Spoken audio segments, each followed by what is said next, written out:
नमस्कार, आदाब, सत श्री अकाल, जय भीम, जोहार। मेरा नाम है नवीन कुमार। सुनिए भाई साहब, योगी आदित्यनाथ के राज में गायें कटती भी हैं और बिकती भी हैं। बस आपका हिंदू होना जरूरी है, और हिंदू में भी अगर ब्राह्मण हुए तब तो कहने ही क्या। मुसलमान होकर अगर मुर्गा भी बेच दिया तो बवाल है। और यह बात हम नहीं बोल रहे हैं, गौरक्षा हिंदू दल के राष्ट्रीय अध्यक्ष वेद नागर ने कहा है कि स्थानीय पुलिस की मिलीभगत के बिना गोमांस का गोदाम चलना संभव नहीं है। गोमांस का धंधा करने वाले पंडित जी प्रेम से बोले, योगी आदित्यनाथ की जय। आपको याद होगा, हरियाणा में चरखी दादरी जिले के बाढ़ड़ा कस्बे में 27 अगस्त को मुस्लिम नौजवान साबिर मलिक की गोमांस खाने के शक में हत्या कर दी गई थी। वो तो गाय का मांस था ही नहीं। यह बात खुद सरकार के अपने लैब ने बताई। लेकिन किस गोरक्षक की औकात है कि पूरन जोशी की तरफ एक कंकड़ भी उछाल दे। करोड़ों रुपए का गोमांस का कारोबार करता है, कुचल कर रख देगा। यह भी हम नहीं बोल रहे, गोरक्षा दल वाले बोल रहे हैं कि डर के मारे हमारी हालत खराब है, हमको पूरन जोशी से बचाओ। तो सुनो गोबर भक्तों, गोरक्षा दल वाले कह रहे हैं कि हमको गाय काटने और बेचने वाले पंडित पूरन जोशी से डर लग रहा है, कर लो जो करना है। क्यों? क्योंकि ग्रेटर नोएडा के दादरी इलाके में इसी गोरक्षा हिंदू दल ने पुलिस से बोलकर कई टन गोमांस बरामद करवाया। पुलिस ने बयान जारी करके बताया है कि डंप किए गए मांस की कीमत करीब 4 करोड़ रुपए है। पूरे 32 टन गोमांस, क्विंटल नहीं टन। एक टन में 1000 किलो, मतलब पंडित जी योगी राज में 32,000 किलो गोमांस धड़ल्ले से खपा लेते थे, और पता नहीं कब से खपाते चले आ रहे थे। गोरक्षा दल वालों का कहना है कि यह सारा धंधा पुलिस की देखरेख में ही चल रहा था, और इस गोमांस की कीमत 32 करोड़ रुपए नहीं, करीब 40 करोड़ रुपए है। अब 40 करोड़ के धंधे में ऊपर वालों का कट ना हो, हिस्सा ना हो, यह अपने आप में सोचने की बात है। और यह अलग बात है कि किसका हिस्सा रुक गया जो योगी राज में गोमांस के पंडित जी के इस जमे जमाए धंधे पर पोल ही खोल डाली। और जब पोल खुली तो पता चला कि गोमांस का सबसे अच्छा धंधा कोई मुसलमान नहीं करता, सनातन वाले पंडित जी करते हैं, टीका लगाकर, पंडित पूरन जोशी। अब सुनिए पूरी कहानी। 9 नवंबर को गोरक्षा हिंदू दल ने पश्चिम बंगाल से आ रहे एक ट्रक को रोककर सूचना दी थी कि उसमें प्रतिबंधित मांस है। सूचना के आधार पर दादरी कोतवाली क्षेत्र के लुहारली टोल पर पुलिस ने ट्रक को रोका। ट्रक में मांस ही लदा हुआ था, सूचना सही थी, लेकिन वो मांस किस पशु का, इसे जांचने के लिए सैंपल को मथुरा लैब भेजा गया। लैब की जांच में पता चला कि कोई गलतफहमी नहीं है, पूरा ट्रक गोमांस से भरा हुआ। मांस के गोमांस होने की पुष्टि होने के बाद पुलिस ने ट्रक को मौके पर ही जब्त कर लिया। इसके बाद कड़ी जोड़ी जाने लगी कि आखिर यह करोड़ों रुपए का जो गोमांस का धंधा योगी आदित्यनाथ के इंतजाम की छाती पर पैर रखकर चल रहा है, उसको चला कौन रहा है और चल कैसे रहा है। इसके बाद पुलिस ने दादरा के बिसाड़ा रोड पर बने एसपीजे कोल्ड स्टोरेज पर छापा मारा, शीत गृह। और आप यह जानकर हैरान रह जाएंगे कि कोल्ड स्टोरेज के चैंबर नंबर 5 में करीब 153 टन पैक्ड गोमांस भरा हुआ था। जी हां, 153 टन, मतलब कम से कम 5 ट्रक। गोरक्षा दल वालों का कहना है कि जांच में पता चला है इस मांस को दिल्ली, एनसीआर और दूसरे राज्यों के होटलों में सप्लाई किया जाता था।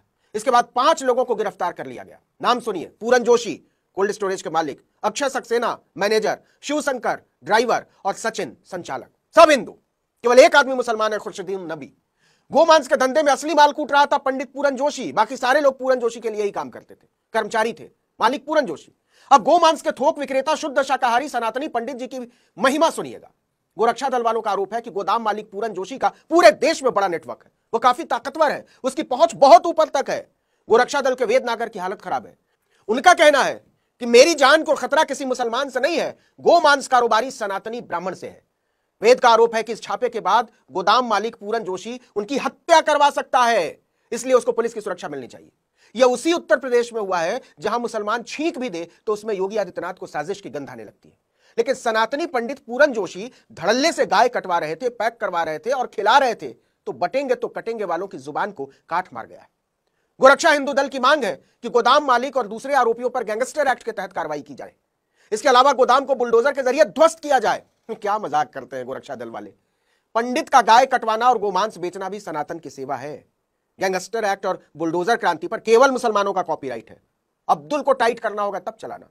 पूरन जोशी की जगह परवेज जुल्फिकार होते, तब देखते इसी हुकूमत और इन्हीं हाकिमों का नाच। कत्थक और भांगड़ा एक ही में मिला दिया होता। अभी तो समझ में नहीं आ रहा है कि गाय को बचाना है या सनातनी ब्राह्मण को, क्योंकि मनु फरमाते हैं एक ब्राह्मण को सताने का पाप 100 गोहत्या से भी भारी होता है। तो सनातन के भाजपा संस्करण में इतना बड़ा पाप अपने माथे पर ले कौन। यहां मैं जानबूझकर नगमा का जिक्र कर रहा हूं, हापुड़ की नगमा। उनकी जिंदगी में हर साल रोजे और ईद आती है, लेकिन 2018 के बाद सब बदल गया। उस साल उन्होंने आखिरी बार अपने अब्बू कासिम के साथ ईद मनाई थी।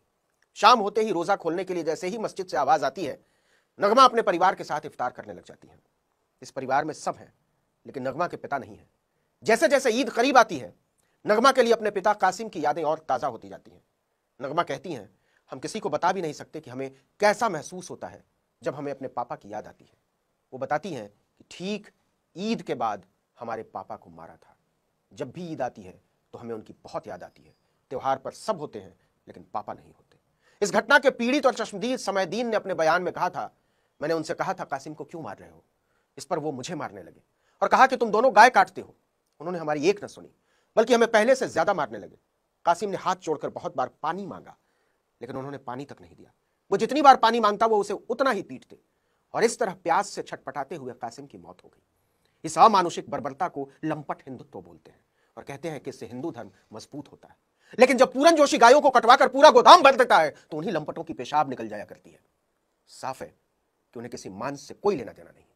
उन्हें सिर्फ इस बात से लेना देना है कि मुसलमानों को कैसे मारा जा सकता है। किसकी हिम्मत है कि पूरन जोशी के घर पर बुलडोजर चला दे, उन पर गैंगस्टर एक्ट लगा दे। गोरक्षा दल वाले की हालत खराब है कि हजार